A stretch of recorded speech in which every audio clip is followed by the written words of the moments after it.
The for sale sign went up on Tuesday.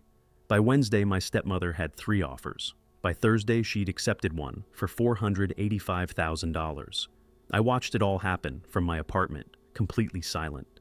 Friday would be very interesting. My name is Jake Thompson, 34 years old, software engineer based in Austin, Texas. My father passed away 18 months ago, leaving me the family home where I grew up. A modest 3-bedroom house in a quiet neighborhood, but worth a fortune now thanks to Austin's booming real estate market. What my stepmother Linda didn't know was that I'd been watching her every move since Dad's funeral. Linda married my father when I was 22, fresh out of college and starting my career. She was 15 years younger than him, attractive, charming, and very interested in his assets. Dad was lonely after my mother's death, and Linda played the role of the perfect companion. For 12 years, she made him happy, and I respected that. But the moment the doctor pronounced him dead, something changed in her eyes. At the funeral, while I was greeting mourners and organizing the service, Linda was already on her phone with real estate agents. "Just getting estimates," she told me when I asked. "We need to know the property value for estate purposes." I nodded and said nothing, but that night I called my father's lawyer. "Jake," Robert Martinez said carefully, "your father was very specific about his wishes. The house goes to you, along with 70% of his assets. Linda receives 30% and can live in the house until she remarries or decides to move out." He paused. "But she's been calling my office daily, asking about ways to contest the will." I thanked Robert and hung up. That's when I started paying attention. Over the next few weeks, I noticed small changes when I visited the house. Personal items of my father's were disappearing. Photo albums, his watch collection, even his military medals. When I asked Linda about them, she claimed to be organizing and decluttering. "It's too painful to keep everything," she explained with tears that never seemed genuine. "Your father would want me to move forward." But her manipulation extended beyond fake grief. She started telling neighbors I was pressuring her to sell the house. "Poor Jake is so stressed about money," she'd say loud enough for others to hear. The breaking point came when I caught her selling my father's Purple Heart on eBay for $1,200. When I confronted her, she broke into hysterical sobs. "I thought it was a replica," she wailed, but I'd seen her research military medal values for weeks. She knew exactly what she was doing. That night, I felt pure, burning rage. This woman was systematically erasing my father's memory while playing the grieving widow. But instead of confronting her immediately, I made a decision that would define everything that followed. I would let her hang herself with her own rope. So I did what any software engineer would do. I started collecting data. I installed a discrete security camera system in the house while Linda was at her yoga class. Nothing invasive, just monitoring the main areas. I also set up alerts on my father's credit accounts, which were now technically mine, but Linda still had access to as his widow. What I discovered made my blood run cold. Linda wasn't just organizing, she was systematically stealing.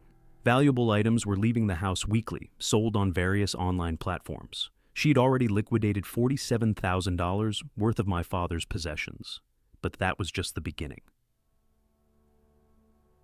3 months after the funeral, I received a certified letter from a law firm I'd never heard of. Linda was contesting the will, claiming my father had promised her the house, and that he'd been mentally incompetent when he signed the current will.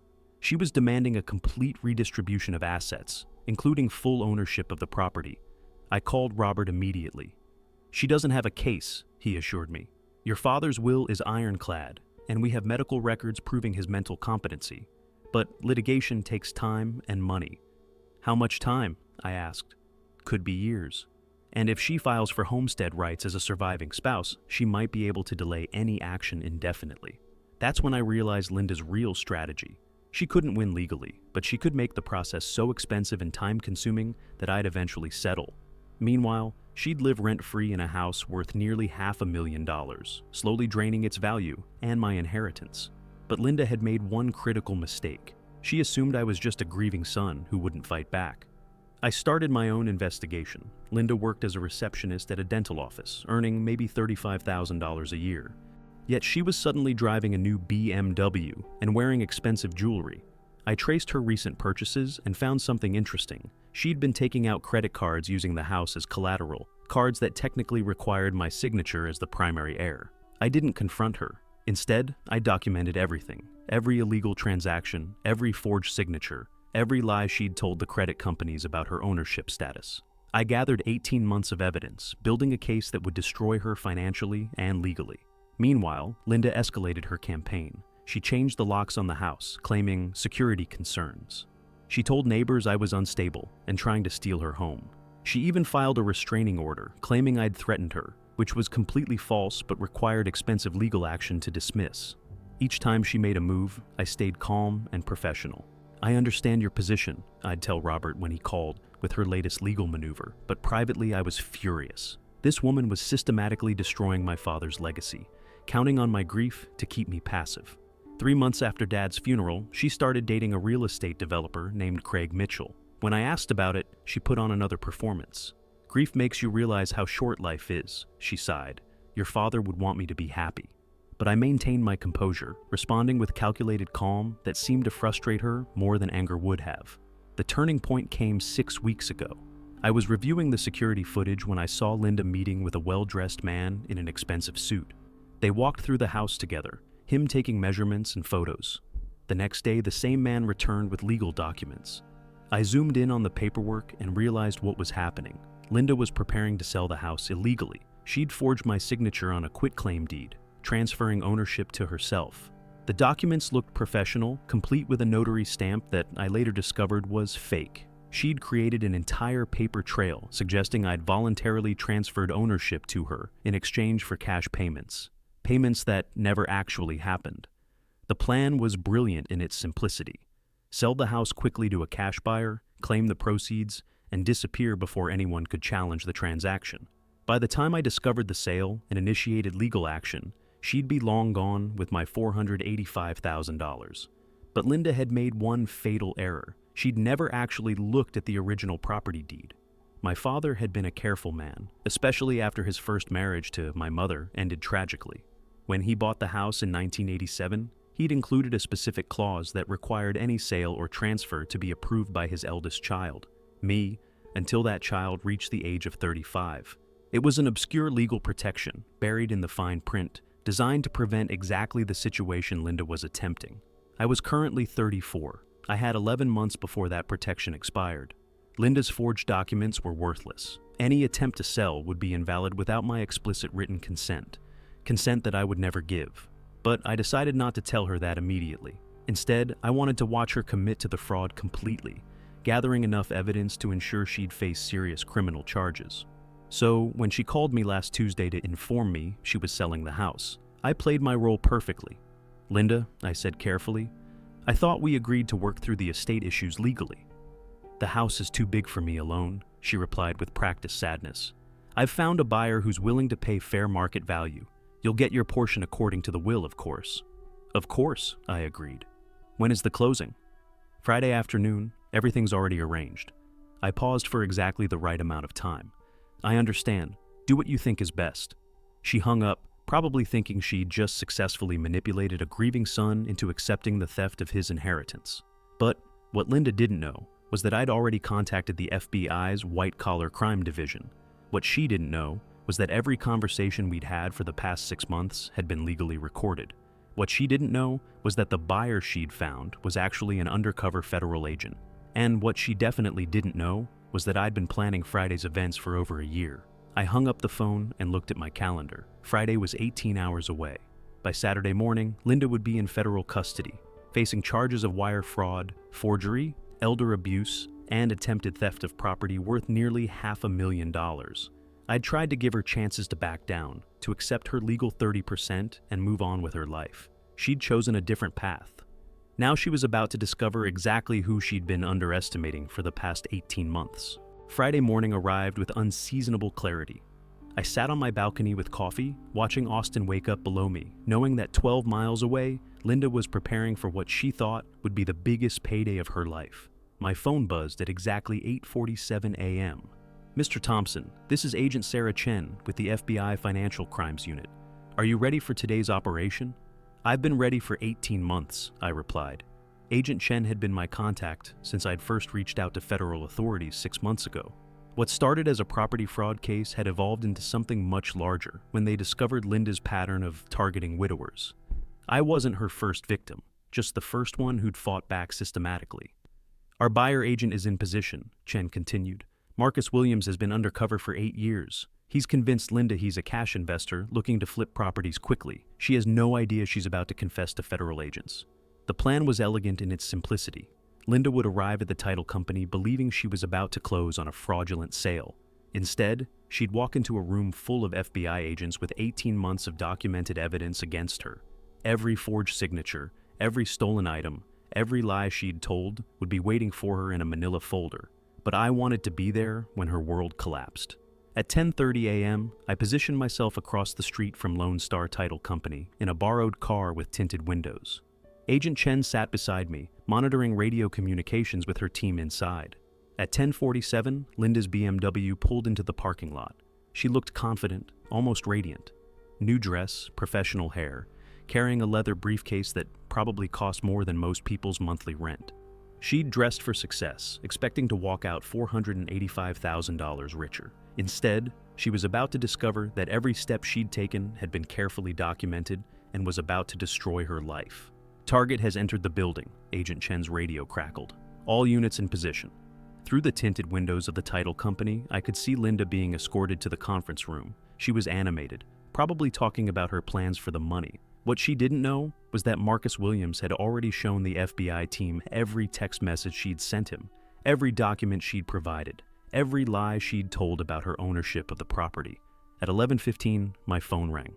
"Jake, it's Linda." Her voice was shaky, confused. "Something strange is happening at the closing. The title company is saying there are issues with the deed. They want to call you." I paused for exactly 3 seconds. "What kind of issues?" "They're saying something about a restriction clause, that you need to approve any sale until you're 35. That's ridiculous, right? I mean, you already agreed to this." "Linda," I said calmly, "I never agreed to anything. In fact, I've been documenting everything you've done for the past 18 months, including forging my signature and stealing my inheritance." Silence. Then, in a much smaller voice, "Jake, what are you saying?" "I'm saying that in about 30 seconds, you're going to meet some people I've been working with. They're very interested in discussing your recent activities." The line went dead. Through Agent Chen's radio, I heard the operation unfold. "This is Agent Williams. Subject is attempting to leave the building. All units move in now." I watched through the title company windows as Linda tried to rush toward the exit, only to find her path blocked by federal agents. Even from across the street, I could see the moment she realized what was happening. Her briefcase fell from her hand, papers scattering across the polished floor. "Mrs. Thompson, I'm Agent Williams with the FBI Financial Crimes Division. You're under arrest for wire fraud, forgery, elder abuse, and conspiracy to commit theft of property valued at over $400,000. Agent Chen turned to me. "How does it feel?" I watched Linda being handcuffed in the building where she'd planned to steal my inheritance. "Like justice," I said quietly. But the day wasn't over.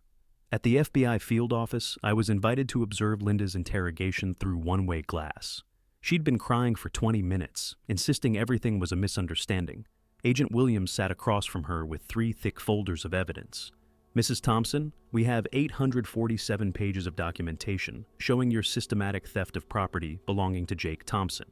We have security footage of you selling stolen items online. We have voice recordings of you admitting to forging signatures. We have financial records showing you've illegally obtained over $127,000 in credit using property that doesn't belong to you." Linda's face went pale. "That's impossible. Jake is just a kid. He doesn't know anything about legal matters." Agent Williams smiled grimly. "Actually, Jake has been working with federal law enforcement for 6 months. Every conversation you've had with him has been recorded with court approval. Every document you've forged has been authenticated by handwriting experts. Every item you've stolen has been traced and valued." He opened the first folder. "This is just from the last 60 days. 18 separate federal crimes, each carrying a potential sentence of 5 to 20 years. I watched Linda's composed facade finally crumble completely. The tears weren't fake anymore.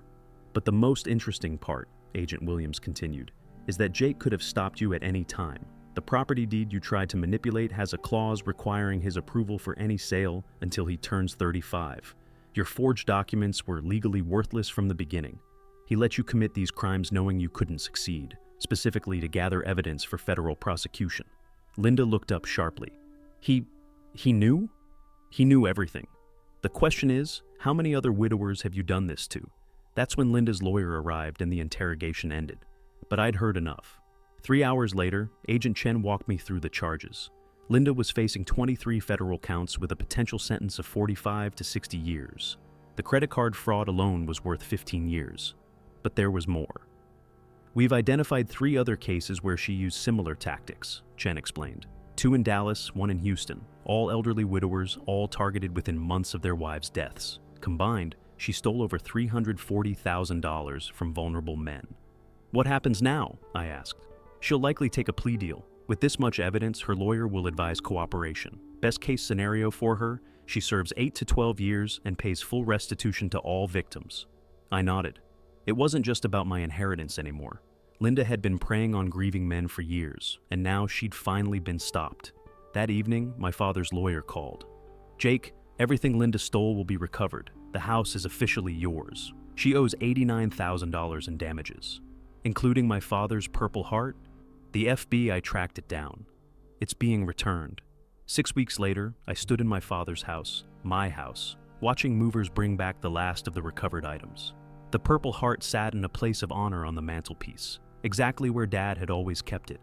Linda pled guilty to 19 federal charges, 12 years in federal prison, 8 years minimum.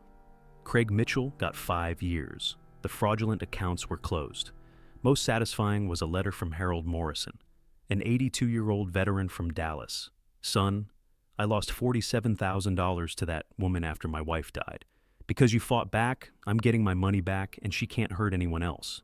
You didn't just save yourself, you saved all of us." I folded the letter and placed it next to my father's Purple Heart. That night, I called Agent Chen. "Any word on Linda's adjustment to prison life?" I asked. "Funny you should ask.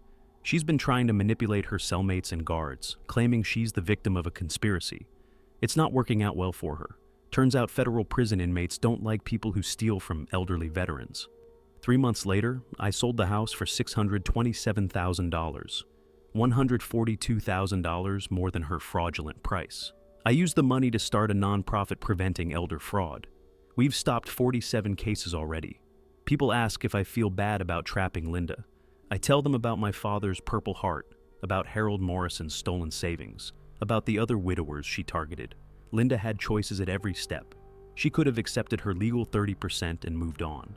Instead, she chose to escalate and hurt more people. I didn't ruin Linda's life. I documented it while she ruined it herself. The best revenge isn't hurting someone who wronged you. Sometimes it's making sure they can never hurt anyone else again.